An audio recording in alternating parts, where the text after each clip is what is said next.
Welcome back to the Bourbon Retriever. My name is Chris, and today we are talking about the latest whiskey bottles that I have finished. Would I buy them again? But most importantly, do I recommend you guys to go out and get them?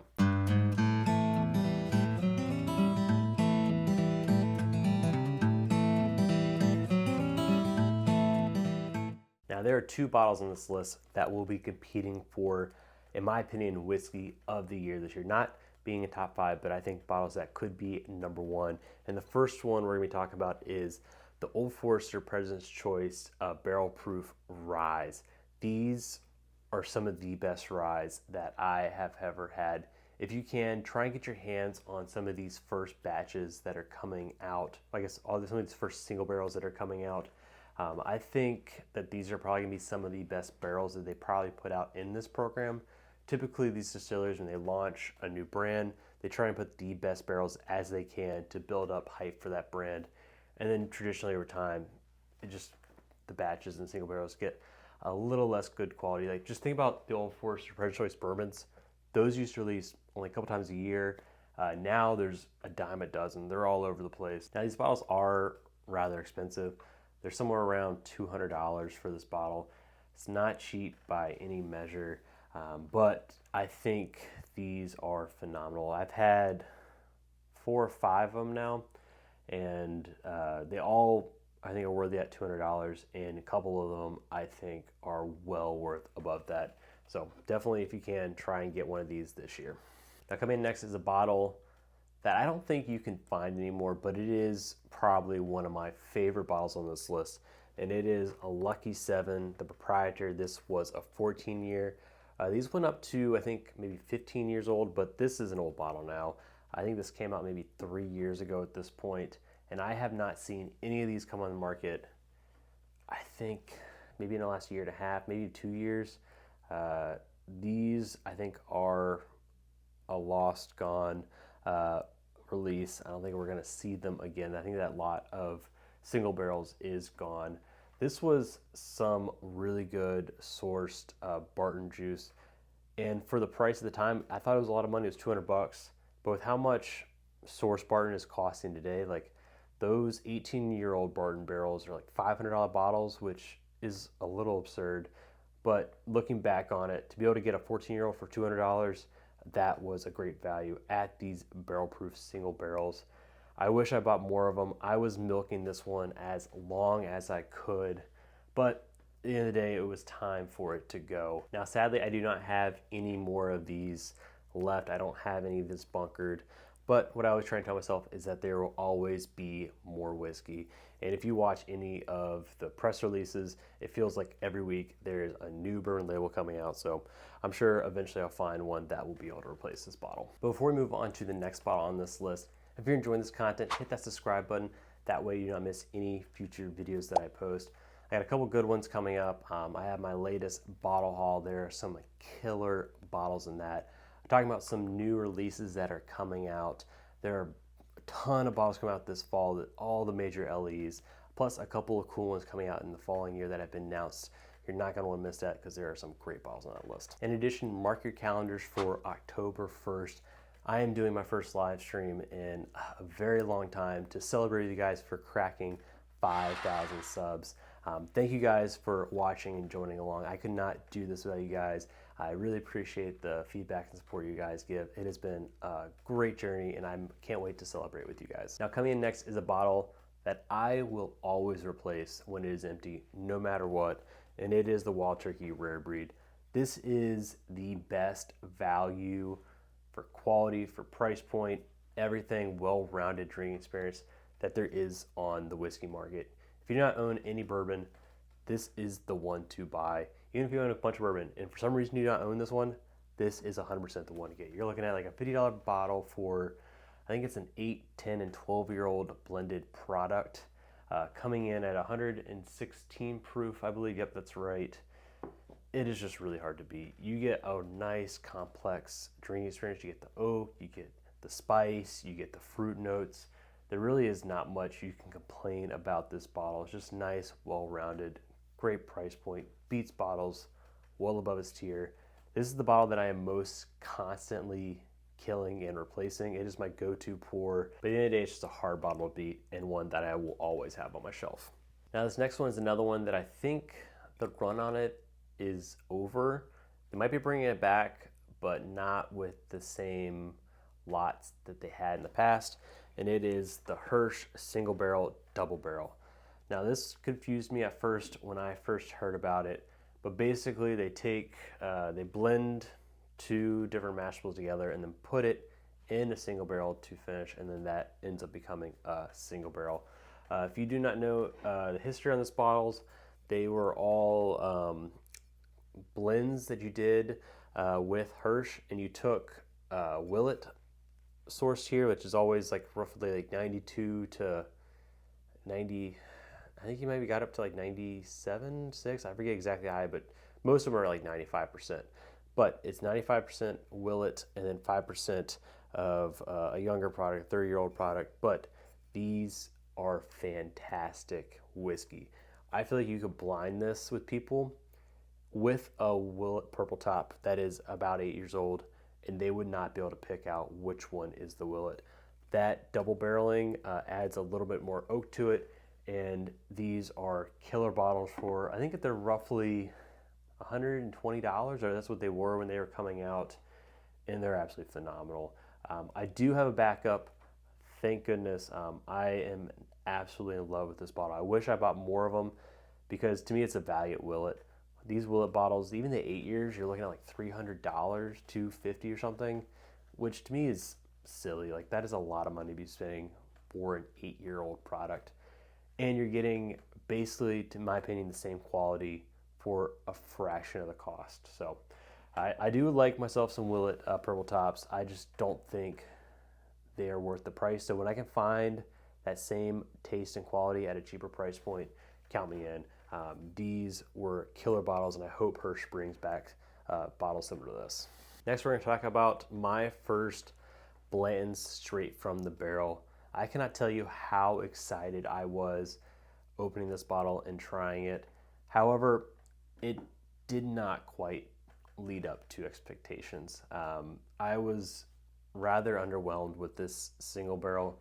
I've had other Blanton straight from the barrels at bars and other places, and they have been fantastic, but this single barrel itself was a little bit of a letdown, and that's part of the gamble with single barrels. Sometimes they're good, sometimes they're bad, and with the price tag on this, I think they're, what are they, like 200 something, I think maybe 250 in secondary. That's gonna be a hard pass for me. There are many other bottles at that 200, 250 price point I'd rather have, to be honest, for quality wise. Now, if I do see one in the wild for 200, I probably will end up buying it just for the content on this channel. Buffalo Trace products do well. They do well from you can blind it with other products. So since I'm out of it, if I see another one for a reasonable price, I will probably get it. But for you guys at home, something like this is not what you should be trying to replicate. And I'm trying to give you advice on what bottles to have in your collection. And this, to me, is just not one of them. I think if you spend that money on something else that I think has slightly better quality for the price that you're paying. However, I guess my only caveat is some of these can be hitters. If somehow I'm able to, taste it beforehand, which I think is kind of hard because I don't know of any pics of this. If I can somehow know the quality inside of it, then I can maybe recommend it, because I've had some phenomenal straight from the barrels. So maybe it's worth it actually, if you know the quality of the stuff inside of it. But with how bad this bottle was, it kind of leaves a bad taste in my mouth recommending spending that much on future barrels. Okay, this next bottle is my current running for #1 whiskey of the year, and it is the Calumet 18 year. I was so sad to see this run out, because the price tag on this is astronomical. This is a $500 bottle. And even though with how amazing this bottle is, I don't think I can bring myself to spend that kind of money again to have the same experience. I'm definitely willing to spend money to try new things. And again, with how much whiskey's constantly coming out, it's hard for me to pay that money to get another one of these. There's even a Costco in DC that still has these for $400. That's $100 cheaper, but even at $400, it's gonna be hard for me to buy this to bunker. But if you have not had this Kime 18 yet, see if you can find a bar pour, because I'm telling you, this is, in my opinion, whiskey of the year so far. It beats everything I've had so far, and it is an absolutely amazing pour. The only qualifier is do not spend above your means. If you're not someone who has the budget to spend $500, please do not go out and buy this bottle, because at the end of the day, it's just whiskey. It's not gonna put a roof over your head. It's not gonna change your life. It just is really good tasting whiskey. So if that's something that is in your budget and you're comfortable spending, this is definitely one to try. But do not go outside your means to go and get this bottle. The next bottle on this list is one that I just recently replaced on my trip to Kentucky, and it is the Michter's Barrel Proof Rye. These, I think, are some of the best bourbon drinker ryes. They are super sweet, super light, and don't have the traditional very rye forwardness that a lot of ryes have that are off-putting to bourbon drinkers. I definitely think this is one to get if you are a bourbon drinker who is trying to get into rye. It is a little expensive at 100 and I think 110 bucks is what they're going for now. So that is a lot of money for something that doesn't have an age statement. And it is a product that is not the easiest to get. It is an allocated product, but lucky enough, it is distributed across the United States. And if you're able to find this for that 110, I definitely think it's worth trying to get once, because I think it is a really good rye, especially coming from someone who is not a big rye fan. But if you want to see a review of the Michter's Barrel Proof Rye from this year, 2025, leave a comment below. I'm trying to decide which bottles to prioritize as doing reviews. I have a ton of bottles, and I'm struggling to figure out which ones to put out first. Like, I have the Jack Daniel's Toasted I haven't done yet, Maker's Mark Celery 2025, the Old Forester Barrel Proof Rye, which I already promised that is definitely coming up. I got this one. You got Michter's 10 Rye. What else? I have the Penelope, I think 13 year, the Founders, that I need to do a review on. So I have a couple coming up. If any of those interest you, please leave a comment. Definitely want to put out the ones that you guys are most interested in. Okay, so this next one, I'm struggling whether I should recommend it or not because of the variability, and it is the 1792 single barrel. This bottle specifically, the one I just finished, is probably the best 1792 product that I have ever had. It was absolutely phenomenal. That I could not believe was not a store pick. I would have died to make this store pick for myself because I was that in love with it. However, I have had some others of these single barrels that, to be honest, were basically drain pours. So it is a massive gamble when buying these single barrels. They are all single barrels, and there is a drastic variance in them. They are cheap. They're like, what, 40 bucks for them? So if that is worth the gamble to you, go out and try it. I just have to let you guys know that there is variance in these, so it's not a guarantee that you're going to get a good one when you pay that $40, which is tough to say. It's the gamble that comes with single barrels. You know, you have that variety, and there are different things that everyone likes in barrels. Some like more oak, some like more sweetness, some like more fruit. So you're going to get that variance, especially when they're not done by a pick team. That's someone you trust, their palates and how they pick barrels. Lucky enough, I have a backup of this exact single barrel that I am going to nurse with how much I love it, with being that low proof, because I am digging low proof whiskey that has a ton of flavor. So this next one is a nod to all you wannabe home blenders, and this looks like a Blanton's bottle, but it wasn't filled with Blanton's. This was actually a bottle where I was mixing other whiskeys together. This one specifically was the 1915, mix of the 1910, 1920. And to be honest, I didn't really think it was that great. Blending whiskey is very, very tough. I ended up actually just drain pouring the rest of it. I did not want to drink it. It may look easy, you know, thinking you just throw some stuff together and it will taste amazing. Like, you taste the two barrels separate and like, oh, this has fruit, this has oak. Let's blend them together to get best of both worlds. And then somehow miraculously both of those things disappear and something else comes up that is just absolutely bizarre. It is not a 1 + 1 = 2 type of experience. So I have to give props to the master blenders at these massive distilleries because they know what they're doing. And blending this type of whiskeys at home is something that is really tough. And if you don't believe me, definitely try it yourself. Try and blend a couple bottles together and see if you can make something better. 9 times out of 10, maybe 99 out of 100, I don't think you will be able to. But definitely see if you can prove me wrong, because I personally have not been able to do it yet.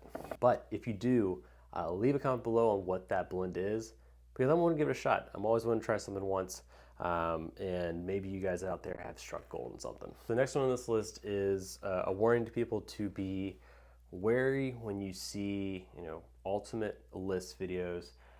This one was Fred Minnick's number 2 or 4 last year. I forget which one it was, but it was the Nashville small batch connected spirits. This came in super high at the end of the year last year. And so I went to NBC's website and they had some available, so I went and bought one. And it's just not my cup of tea. I don't know if this is the exact batch that he tasted or if Nashville batched a couple of stuff after it got all the hype to try and meet the demand that these bottles were getting. So I don't even know if this is exactly what he tried, but what's in this bottle to me is not anything worthy of top 10 of the year. So when you see someone's list of top X, definitely take it with a grain of salt. That is their opinion. It is one data point you should be kind of taking into account when you are deciding what to buy. It is not an end-all be-all. We all have different palates. We all enjoy different things in whiskey. So you just have to take it with a grain of salt when someone says something is whiskey of the year number 2 or number 4 or whatnot. But to me, I didn't really line up with Minnick on this one. But let me know if you guys enjoyed it. Maybe I'm the outlier here, but I just personally wasn't digging this one. So the next one here is a really cool bottle. High West does really cool work with their bottle here. It is little air bubbles in here. It kind of gives it that old class timey look, like maybe you're back in the Wild Wild West, what whiskey bottles would look like. Nice little embossing here with the logo. And even the old, what do you call this? Kind of printed tape on here, kind of matched like on a wanted sign. So I think these were really cool bottles, but the whiskey side is a little disappointing, especially this double rye. I ended up actually being a drain pour. I was not able to finish this one. I couldn't even convince myself to put this in an old fashioned. It just was not that good. Some of the old High West stuff back when they were sourcing was really good, but that stuff was like maybe 2016, 17 was the last batches of those. I could be wrong on those dates. Let me know in the comments if you know better. But the current stuff they're putting out is just not that great for the prices they're asking. There are many other ryes out there that I think are better. Sagamore Rye is doing phenomenal product releases for a great price point. That is my number 1 rye recommendation that you should go ahead and get. I think they do a great job with this presentation. I want to love it. It's just not for me. Hopefully though, they can change my mind and future releases are worth it. So the last one we're going to talk about is the biggest bottle on this list and the cheapest, and it is Wild Turkey 101. I always buy these in these handles just because they're cheaper, especially when you're dealing with these more value type products. Will I buy this again though? I think if I was just just drinking my whiskey as a normal whiskey connoisseur, I probably wouldn't be buying this again just because I have so much stuff already that I need to drink through. But for content on this channel, I will 100% be buying another one of these because this is basically the gold standard for whiskey at its price point. If you have not had Wild Turkey 101 and you are new into whiskey, definitely go out and try it because it is a staple at that price point. It's a great value whiskey. So I'll need it for every time a new whiskey comes out at that price range to compare it to see how it stands up to this bottle, because for the price that it comes out at, it's just really hard to beat. So those are the bottles that I personally have recently killed. If you're enjoying this content, hit the subscribe button. That way you don't miss any future videos. And before you head out, check out this video here. And until next time, cheers.